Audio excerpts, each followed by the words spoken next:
अगर जीवन में कुछ कर गुजरने का जज्बा हो तो सफलता जरूर हासिल होती है। इसी को साबित कर दिखाया है विजय गुलिया ने, जिन्होंने 65 साल की उम्र में पढ़ाई वापस शुरू की और करनाल में बाबू मूलचंद जैन राजकीय ITI संस्थान में मिट्टी परीक्षण और फसल तकनीक का कोर्स कर रहे हैं, जिससे वो बेहतर खेती कर सके।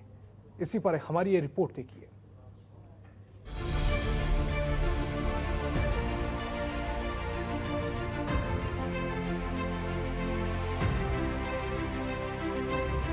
जहां 60 साल की उम्र के बाद लोग अपने रिटायरमेंट प्लान करने लग जाते हैं, तो वहीं सोनीपत की विजय गुलिया, जिनकी उम्र 65 साल है, आज भी कुछ करने की चाह रखते हैं। विजय गुलिया हर रोज 64 किलोमीटर का सफर तय कर ITI संस्थान करनाल पहुंचते हैं और खेती से संबंधित अधिक जानकारी लेने और उसमें सुधार करने के लिए ITI में पढ़ाई कर रहे हैं। हैरान करने वाली बात यह है कि वो काफी साल पहले सुनने की शक्ति भी खो चुके हैं। वो अब केवल बोल और लिखकर बात को समझते हैं, लेकिन इस उम्र में उनका ये जज्बा काबिले तारीफ है। विजय गुलिया की पत्नी सरकारी अध्यापक पद से रिटायर हो चुकी है। उनके 2 बच्चे भी हैं। उनकी बेटी दिल्ली के सरकारी स्कूल में अध्यापक हैं और शादीशुदा है। वहीं बेटा MBA करने के बाद प्राइवेट जॉब कर रहा है। करनाल में विजय गुलिया को कक्षा में पढ़ने वाले विद्यार्थी ताऊ या अंकल जी कहकर बुलाते हैं और अनुभवी गुलिया से विद्यार्थी भी काफी कुछ सीख रहे हैं। ITI के अनुदेशक रामविलास शर्मा ने बताया कि गुलिया अपने युवा सहपाठियों से थ्योरी और प्रैक्टिकल दोनों में आगे है। अब वो ITI में मिट्टी परीक्षण और फसल तकनीकी का कोर्स कर आधुनिक किसान बनना चाहते हैं। इससे पहले उन्होंने प्लम्बर, इलेक्ट्रिशियन, कंप्यूटर जैसे कोर्स भी किए हुए हैं। उनसे ये फायदा हुआ कि वो अपने ट्रेड से संबंधित काम को खुद कर लेते हैं। विजय सिंह गुलिया जी हैं। इनकी उम्र 65 साल भले ही हो गई हो, परंतु जोश किसी 16 या 17 साल के युवा से कम नहीं है। ये यहाँ पे दाखिला लेने के लिए आए थे और हमें जानकर के एक बार बड़ा ही अजीब लगा था, परंतु एक टीचर होने के नाते हमने अपनी जिम्मेवारी समझते हुए इनको दाखिला दिया और दाखिला देने के बाद हमने देखा कि हमने इनको एडमिट करके कोई भी गलती नहीं की। इनमें सीखने की बहुत अच्छी लगन है। ये अपना होमवर्क समय पर करते हैं, पूर्णतः ड्रेस में और नियमानुसार संस्थान में आते हैं और ये कभी भी किसी भी काम को लेट नहीं होने देते, समय पर अपना काम पूरा करते हैं। भले ही ये 64 किलोमीटर का सफ़र तय करते हों, परंतु ये डेली समय पर आते हैं। और सबसे खास बात, जब ये बैठे होते हैं तो जो दूसरे बच्चे हैं जिनकी उम्र 15 साल, 16 साल या 17 साल है, वो भी परिपक्व इनको देखकर हो गए हैं। हमने इनके साथ ताऊ जी बोलते हैं, हम इनको सर भी बोलते हैं, तो हमें इनसे बहुत कुछ सीखने को मिल रहा है। एक तो बात यह है कि हमें ये पता चल रहा है कि पढ़ने की कोई उम्र नहीं होती। इनको देख के हमारे साथी बन गए हैं जो हमारी क्लास में, तो हमें देख के ये मिल रहा है, सीखने को मिल रहा है कि पढ़ने की कोई उम्र नहीं होती है। हमें इनसे सीखने को बहुत कुछ मिल रहा है, जैसे कि हम सब है क्लास में, हमारे साथ मिलजुल के रहते हैं। ये हमें सब कुछ बताते हैं। जैसे हम अब यहाँ पे कोई 10th करके आया, कोई +2 करके आया, लेकिन इनके पास हमसे ज़्यादा एक्सपीरियंस है, तो हमने इनसे बहुत कुछ सीखने को मिल रहा है। हमें बताते भी हैं, हमें सिखाते भी हैं। जैसे कि अभी उन्होंने बोला इलेक्ट्रीशियन, जब भी कोई क्लास में पंखा वगैरह कोई दिक्कत, तो हम किसी को बुलाते नहीं, बाहर से सर हमें बोल देते हैं ताऊ जी कि तुम करो, मैं तुम्हें बताऊंगा। तो ये ऐसी बहुत सी चीज़ें इनके एक्सपीरियंस से हमें भी सीखने को मिली। अपनी इस यात्रा को लेकर विजय गुलिया का कहना है कि परिवार की ओर से पढ़ने में उनको पूरी सहायता मिल रही है, जिसकी वजह से वो इस उम्र में ITI में पढ़ पा रहे हैं। विजय गुलिया ने बताया कि आज खेती भी आधुनिक होती जा रही है। मशीनरी का जमाना है, इसीलिए जमाने के साथ चलने के लिए पढ़ाई भी जरूरी है। वो LLB भी करना चाहते थे, लेकिन फिलहाल खेती के बारे में पढ़ाई कर रहे हैं। करने से मेरे ज्ञान में काफ़ी वृद्धि हुई है। मैंने बहुत ही एक्सपीरियंस,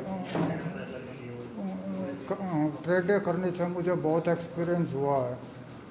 मैं स्टूडेंटों को नई नई बात बताता हूँ। एक्सपीरियंस होने से जो मेरे से पूछते हैं, मैं उन प्रश्नों के उनको जवाब देता हूँ।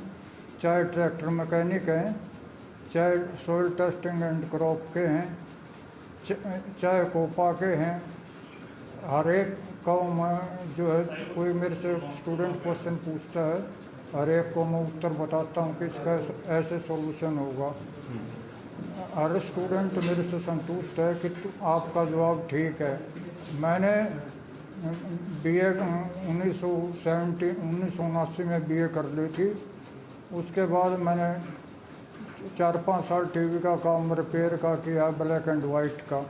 शोरूमों में भी मैंने सर्विस की है 4-5 साल के अंदर। और अब तो मैं बस अपना घर पे रेस्ट करता हूँ। एक तरफ इस उम्र में आकर लोग अपनों का सहारा लेने को मजबूर हो जाते हैं, संतान के ऊपर आश्रित होने लगते हैं, लेकिन विजय गुलिया का पढ़ाई और फिर तकनीकी ज्ञान की ओर आगे बढ़ना वाकई काबिले तारीफ है। 65 साल की उम्र के विजय गुलिया लोगों के लिए एक मिसाल बनेंगे, जो ये सोचते हैं कि सीखने और पढ़ने की एक उम्र होती है। करनाल से जनतंत्र टीवी के लिए केसी आर्या की रिपोर्ट। और बहादुरगढ़ के छारा गांव में समाज सेवी मटरू पहलवान की गोली मारकर हत्या कर दी गई। वारदात शुक्रवार देर शाम की है, जहां मटरू पहलवान गांव के बस अड्डे से अपने घर की तरफ जा रहे थे। इसी दौरान छोची रोड पर अज्ञात बदमाशों ने मटरू पहलवान की स्कॉर्पियो गाड़ी रुकवाकर उसे गोली मार दी और जाते जाते मृतक की गाड़ी भी अपने साथ लेकर फरार हो गए हैं। हत्या की वारदात के बाद गुस्साए ग्रामीणों ने शनिवार सुबह गांव के चारों तरफ की सड़कों को जाम कर दिया। झज्जर सोनीपत हाईवे पर छारा टोल प्लाजा पर ग्रामीणों की काफी भीड़ देखने को मिली। बाद में SP Rajesh Duggal police team के साथ मौके पर पहुंचे और ग्रामीणों को जल्द से जल्द आरोपियों की गिरफ्तारी का आश्वासन दिया है। ग्रामीणों ने भी पुलिस को एक सप्ताह में आरोपियों की गिरफ्तारी करने की चेतावनी दी है। अगर ऐसा नहीं हुआ तो ग्रामीणों ने एक सप्ताह में फिर से सड़कें दोबारा जाम करने का अल्टीमेटम दिया है। मामला करीब 8:30 बजे का शाम का है। वीरेंद्र मटरू है, ये इस गांव का मौजूद आदमी है और ये आईसी बस अड्डे से छारा से अपने घर के लिए जा रहा था। किसी अंकल के साथ में आया था रोहतक से, उसको उतारा बस अड्डे से, उसके घर पे पास जा रहा था और घर से करीब 400-500 मीटर दूरी आता है बस अड्डा है। और रास्ते में ही शायद किसी ने इसकी गाड़ी रुकवाई है और उसके बाद में बाहर से इसको राइट साइड में कान के नीचे गनशॉट की इंजरी है। और उसको पड़ोस वालों ने देखा है, उसको इलाज के लिए वहाँ लेके गए कायनात हॉस्पिटल और वहाँ पर डिक्लेयर डेड कर दिया। अब इसके मोबाइल फ़ोन के आधार पर और सीसीटीवी कैमरा के आधार पर इसका खुलासा किया जाएगा। तो इस बुलेटिन में फिलहाल इतना ही। आप देखते रहिए जनतंत्र टीवी। खबरों के निष्पक्ष विश्लेषण के लिए जनतंत्र टीवी के फेसबुक पेज को लाइक, शेयर और कमेंट करना ना भूलें। देखते रहिए आपका अपना पसंदीदा न्यूज चैनल जनतंत्र टीवी। डाउनलोड कीजिए जनतंत्र टीवी ऐप को, जो कि अवेलेबल है गूगल प्ले और ऐप स्टोर पर। अधिक जानकारी के लिए अभी डाउनलोड करें।